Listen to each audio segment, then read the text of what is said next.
घर में बसते रहते थे। तो आज भी मेरे अंदर उनके लिए इतनी रिस्पेक्ट है, उनको हम अपने भगवान की तरह देखते हैं। दोबारा बहुत जल्दी आपके इस चैनल में हम आएंगे तो संगीत में कुछ करेंगे। आप हमारे स्टूडियो आइए, उसमें हम लोग 3-4 लोग बैठ के आपका अच्छे से इंटरव्यू लेते आप लीजिए। मैं 2-4 कलाकारों को बुला के अच्छे अच्छे गाने सुनाते हैं आपके चैनल के माध्यम से, ठीक है। हेलो हाय नमस्कार प्रणाम, आप देख रहे हैं डिजिटल वाणी। मैं हूं आपके साथ डीजे दीपक जोशी। हम उत्तराखंड के एक से बढ़कर एक कलाकारों को आपको लगातार मिला रहे हैं। हमने सैकड़ों ऐसे कलाकारों से बात की है जो उत्तराखंड संगीत जगत की सेवा कर रहे हैं। तो इसमें यही एक बड़ा नाम आता है खुशी जोशी जी का, जो कि अपने गीतों से उत्तराखंड के लोगों के दिलों में राज करती हैं और अपने गीतों से उत्तराखंड संगीत जगत की बहुत बड़ी सेवा कर रही हैं। तो आज की इस वीडियो में इनसे ही बात करते हैं और जानते हैं संगीत जगत के बारे में कुछ और ज़्यादा। तो बहुत बहुत स्वागत आपका डिजिटल वाणी में। धन्यवाद। संगीत जगत में तो आपके संगीत जगत में आने की शुरुआत कब और कैसे हुई? संगीत जगत में हालांकि मेरे अंदर ये जो संगीत का कीड़ा होता है बचपन से ही था। जब मैं 2 में पढ़ती थी, पहले हमारे कक्षा 1-2 होता था ना, क्लास 1, 2 या A, B ऐसे कोई सेक्शन नहीं होते थे। कक्षा 1-2, क्योंकि मैंने सरस्वती शिशु मंदिर से पढ़ा है। तो जब मैं 2 में पढ़ती थी तो मैंने अपना पहला स्टेज शो किया था, छोटी सी थी मैं। उसके बाद शौकिया मैं गाती थी, लेकिन जब मेरी शादी हुई, क्योंकि गायक से शादी हुई है गोविंद जी से, तो उसके बाद प्रोफेशनली हम लोग गाने लगे। और अभी इसको हम लोग लगातार 10 साल हो गए हैं प्रोफेशनली गाते हुए। बिल्कुल 10 साल हो गए हैं लगातार प्रोफेशनली गाते हुए। और उससे पहले से ही एक शौक़ तो रहता ही है, जो पहाड़ में रहता है गीतें गुनगुनाते ही रहता है। तो जब आपकी शादी हुई तो उस समय आपको लगा था कि एक समय में हम इतना बड़ा प्रोग्राम करवाएंगे और हमको उत्तराखंड में इतना ज़्यादा प्यार मिलेगा? बिल्कुल नहीं, क्योंकि जब शादी हुई तो हम हल्द्वानी सेटल हुए। तो हल्द्वानी क्षेत्र नया था, लोग नए थे। हम लोग बड़े डर के हमने अपना स्टार्ट किया ये करियर। तो कुछ लोगों को मैं हमेशा अपनी यादों में, अपनी भाग्य के रूप में, सौभाग्य के रूप में हमेशा याद रखूंगी। जैसे कि संजय गोस्वामी जी हैं और जैसे कि प्रभाकर जोशी जी हैं। इन लोगों ने ना हमें इस क्षेत्र में आगे बढ़ाया। प्रभाकर जोशी जी ने मुझे भक्ति लाइन में लाए, वो जागरण चौकी में।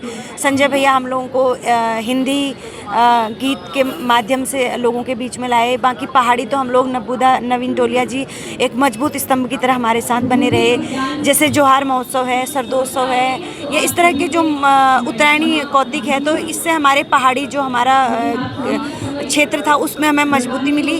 तो ये सब होते होते मैं सबसे ज़्यादा श्रेय माता रानी को देना चाहती हूँ। जब से मैंने जागरण स्टार्ट किया ना, तो हमारी ज़िंदगी बदल गई।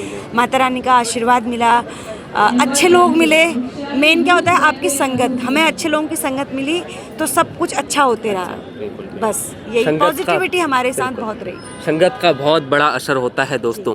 तो आप इस संगीत जगत में, जैसे कि आपने कहा इन लोगों का साथ मिला, लेकिन आपको किसके गाने ज़्यादा पसंद थे? उस समय तो आप शुरू कर रहे थे, किसी दूसरे के जिनके गाने आप सुन के सोचते थे? देखिए, मैंने हमेशा से जो जिन्हें अपना आइडल माना इस लाइन में, कुमाऊनी और उत्तराखंडी लाइन में, तो सबसे पहले मैं नेगी जी का नाम लेना चाहती हूँ। नरेंद्र सिंह नेगी जी को बचपन से सुनती हूँ। और हमारे ललित मोहन जोशी जी, माया उपाध्याय जी, इनको सुन के हम लोग बड़े हुए। मीना दीदी हैं, कल्पना चौहान जी हैं। तो इनको सुन के लगता था कि हाँ, ये भी कुछ पहाड़ी भी कुछ गाने होते हैं। और गाने की तो सोच ही नहीं थी कि हम भी कभी ऐसे स्टेज पे गाएंगे।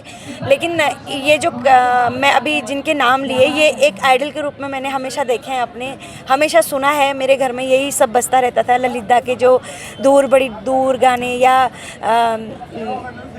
तमलेट, वो जो फौजी वाले गाने होते थे उनके, वो हमारे घर में बजते रहते थे। तो आज भी मेरे अंदर उनके लिए इतनी रिस्पेक्ट है, उनको हम अपने भगवान की तरह देखते हैं इस लाइन में। खुशी जोशी जी को कौन सा गीत उत्तराखंड का सबसे ज़्यादा पसंद आता है? वहाँ अपना भी हो सकता है, किसी दूसरे? नहीं, मैं जिन गीतों को हमेशा से पसंद किया, बेड़ूपा को, वो तो सभी की अपनी चॉइस है। नेगी जी के बहुत सारे गाने थे, जैसे कि उनका एक गाना था, कोई सुन दो मेरी खैरी, कोई मेरा दुख है। तो ये पलायन को लेके एक बहुत सुंदर गाना बनाया था। बहुत सारे नेगी जी के गाने, ललिता के गाने, नैनताले की माधुरी हो गया, और माया दी के गाने, मीना दी के गाने जो उन्होंने उत्तराखंड के लिए गाए हैं। वो साईं बाबा के जो अच्छे अच्छे गीतों को सुन के जिनको झूमने पे मजबूर हो जाता है।